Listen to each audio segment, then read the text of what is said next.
Welcome to Pindar Poetry. We hope you learned something new. You begin by opening Disk Management so you can safely change the letter. Right-click Computer and choose Manage, then Disk Management. You need administrative privileges, so make sure to run as an admin if prompted. This prevents permission errors.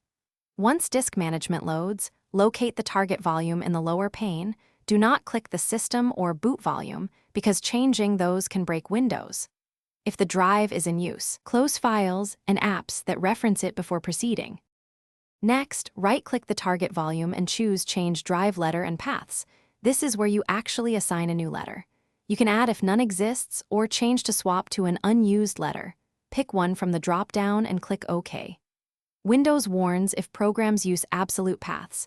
If you see applications break later, it's often due to hard-coded drive letters. Make sure mapped network drives do not conflict, and if asked to restart, save all work and reboot to apply changes cleanly. Finally, verify the new letter appears in Explorer and in Disk Management. This confirms the change took effect. If an application or shortcut stops working, change it back immediately or edit the shortcut path. Many problems are just path mismatches. If the system becomes unstable, use System Restore to roll back recent changes or restore from your backup image.